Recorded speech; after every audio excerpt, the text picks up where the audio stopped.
السلام علیکم ناظرین، ڈاکٹر دانش ریئل فوکس کے ساتھ حاضر ہے۔ ایک مثلا اطلاع ہے، رپورٹ ہے کہ Pakistan F A T F کی جو تلوار لٹک رہی تھی اور ہم گرے لسٹ پہ کئی سالوں سے تھے، گرے لسٹ سے باہر آ گئے۔ اور گرے لسٹ سے باہر جب ہم آئے ہیں تو اگر ماضی میں میں کسی وقت انشاءاللہ آپ کو پوری ایک چارٹ دکھاؤں گا کہ ماضی میں مختلف موقع پہ ہم گرے لسٹ میں گئے اور پھر نکلے ہیں، لیکن سب سے اچھی جو ٹینیور رہا ہے وہ محترمہ بے نظیر بھٹو صاحبہ کا، یاد رکھیے گا۔ اب جو سب سے امپورٹنٹ بات آ رہی ہے کہ جی گرے لسٹ سے نکلنا، ہر پاکستان اس پہ خوش ہے، کیونکہ اس وقت پاکستان ویسے ہی معاشی اس وقت کرائسس کا شکار ہے۔ انٹرنیشنلی پاکستان کی پوزیشنز سفارتی لیول پر بہت ٹائٹ ہے، بہت خراب ہے۔ ذمہ دار کون ہے؟ اب ہم بولیں گے تو کہیں گے تھے آپ تو ساری ذمہ داری ڈال دیتے ہیں، لیکن حقیقت ہے یہ کہ پچھلی جو 3.5 سال 4 سال عمران خان کی حکومت رہی، اس میں سفارتکاری کو بہت دھچکا لگا۔ اچھا، ایک بات یہاں میں بتا دوں آپ کو کہ پچھلی حکومت میں اگر سفارتکاری کی بنیاد پر پاکستان کو پیسے ملے یا پاکستان کو مدد ملی یا پاکستان کے ریزرو میں اضافہ ہوا، تو میں آج آپ کو بتا رہا ہوں کہ اس میں سب سے بڑا رول آرمی چیف کا تھا، کیونکہ میری بہت اہم ایک مثلا اس عسکری لیول کی بڑی شخصیت سے ہوئی میٹنگز تھی، بہت ہی امپورٹنٹ تھا۔ معیشت کے اوپر بھی کمپیریزن ہم نے کیا تھا، باتیں کی تھیں، تو ہم خود بھی جانتے ہیں، ہم نے ریسرچ کیا ہوا تھا۔ آپ کو پتا ہوگا کہ جی عمران خان صاحب سعودیہ جا رہے ہیں، اس سے پہلے آرمی چیف ملاقات کر رہے ہیں۔ عمران خان صاحب امریکہ جا رہے ہیں، اس سے پہلے آرمی چیف ملاقات کر رہے ہیں۔ عمران خان صاحب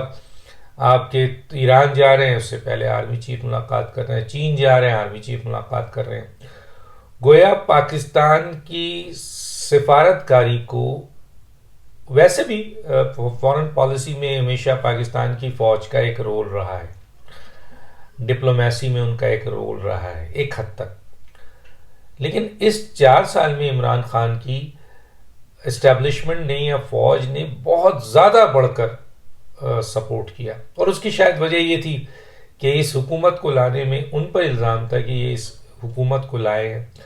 اب وہ نہیں چاہتے تھے کہ جی جس حکومت کو اسٹیبلشمنٹ 70 لاکھ ووٹ ان کے کھاتے میں ڈال کر لائی ہے تو وہ مکمل طور پر ناکام ہو جائے، یعنی پہلے ہی دوسرے تیسرے چوتھے مہینے میں، کیونکہ ان کے پاس جو ٹیم تھی، ایک بڑے نامی گرامی شخصیت ان کے پاس تھے، شاہ محمود قریشی صاحب، لیکن وہ عمران خان صاحب اور جہانگیر ترین اور ان کی آپس کی لڑائی نے، شاہ محمود قریشی کا ایک ایکسپیرینس رہا ہے فارن افیئرز میں اور وہ جانتے بھی ہیں بہت ساری چیزوں کو، لیکن افیکٹو نہیں رہے۔ اور آپ کو پتا ہے کہ جی اس میں کوئی دو رائے نہیں ہے، آج بھی، کل بھی، اس سے پہلے بھی بین الاقوامی جو طاقتیں ہیں ان کے لیے پاکستان ایک اہم ترین ملک ہے، اور ایٹمی ملک ہے، اور اہم ترین جو ہے ملک ہے جیو پولیٹیکل سچویشن کے لحاظ سے، تو وہ اس ملک کے وزیر اعظم کے ساتھ ساتھ اس ملک کے آرمی چیف سے بھی اپنے تعلقات کو مضبوط رکھتے ہیں۔ یاد رکھیے گا، بہت سارے ملکوں میں ایسا نہیں ہے، لیکن پاکستان میں جہاں اگر پرائرٹی بھی دے دی جائے تو اس میں کوئی شک نہیں ہے کہ سویلین حکومت سے زیادہ فوجی حکومت، کیونکہ ان کو پتا ہے کہ پاکستان کی جو مین اسٹیک ہولڈر ہے وہ پاکستان کی افواج پاکستان ہے، اور پاکستان کی افواج پاکستان صرف سرحدوں پہ حفاظت نہیں کرتی ہے، وہ نظریاتی جنگ بھی لڑتی ہے، اور پاکستان کے اندر جو لوگ ہیں ان کو منظم رکھتی ہے۔ بڑے کام ہیں اس کے، اور کچھ کام ایسے بھی کرتی ہے جو آئین سے برخلاف ہے، جس کے اوپر انگلی بھی اٹھتی ہے، لیکن ان معاملات میں فوج کا اپنا ایک کردار ہے، اور بین الاقوامی طاقتوں کے سامنے سویلین حکومت اور فوج کی موجودگی میں وہ زیادہ فوج سے سیٹسفائی ہوتے ہیں، اس کے باوجود کہ وہ مارشاء اللہ کو پسند نہیں کرتے، لیکن سویلین حکومت میں فوجی حکومت مین اسٹیک ہولڈر ہوتے ہیں، تو ان سے ان کے مراسم اور وعدے اور ایشورنس اور گارنٹی ان کی چلتی ہے، زیادہ سویلین کی نہیں چلتی، یہ بات یاد رکھیے گا۔ لیکن پچھلی حکومتوں میں تو چلیں تھوڑا بہت یہ سلسلہ تھا، 4 سال کی عمران خان کی حکومت میں تو فوج نے پوری سفارتکاری چلائی، اور جتنے بھی پیسے چائنا سے، سعودی عرب سے یا دوسرے ممالک سے آئے، ترکی سے ہیلپ ہوا اور جگہوں سے ہیلپ ہوا، وہ سارے کی ساری ایفرٹ وہ آرمی چیف کی تھی، وہ عمران خان کی نہیں تھی۔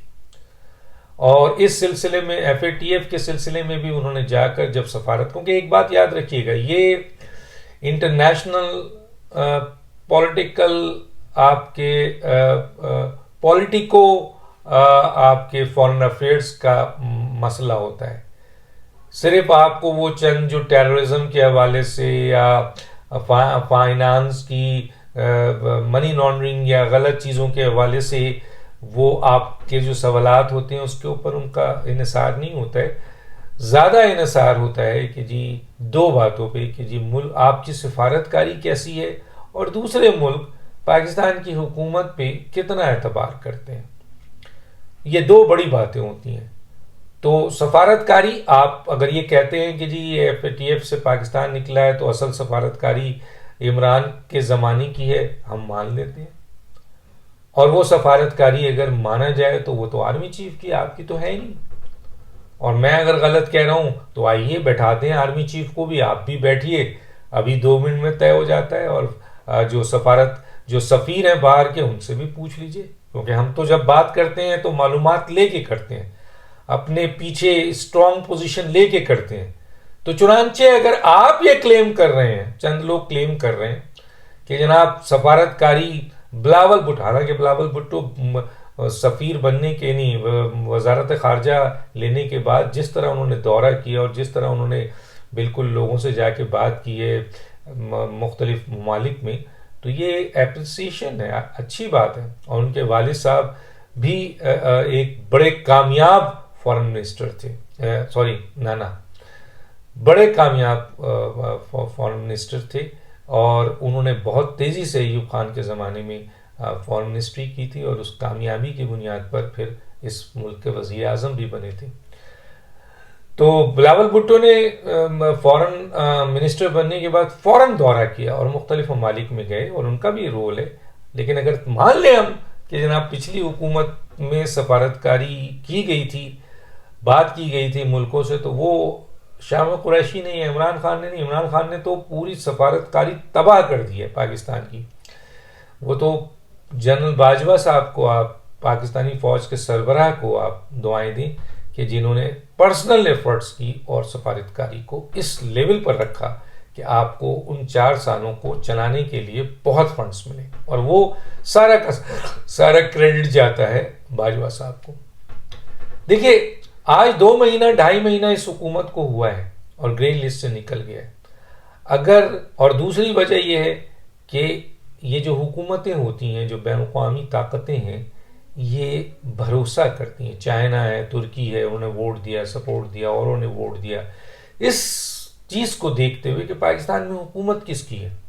تو اگر عمران خان کی حکومت میں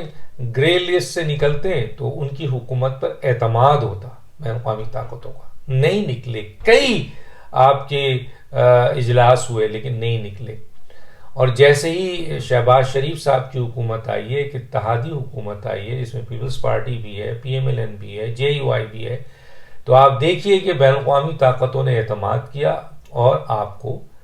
گرے لسٹ سے نکال دیا۔ اور اب آپ دیکھیے گا کہ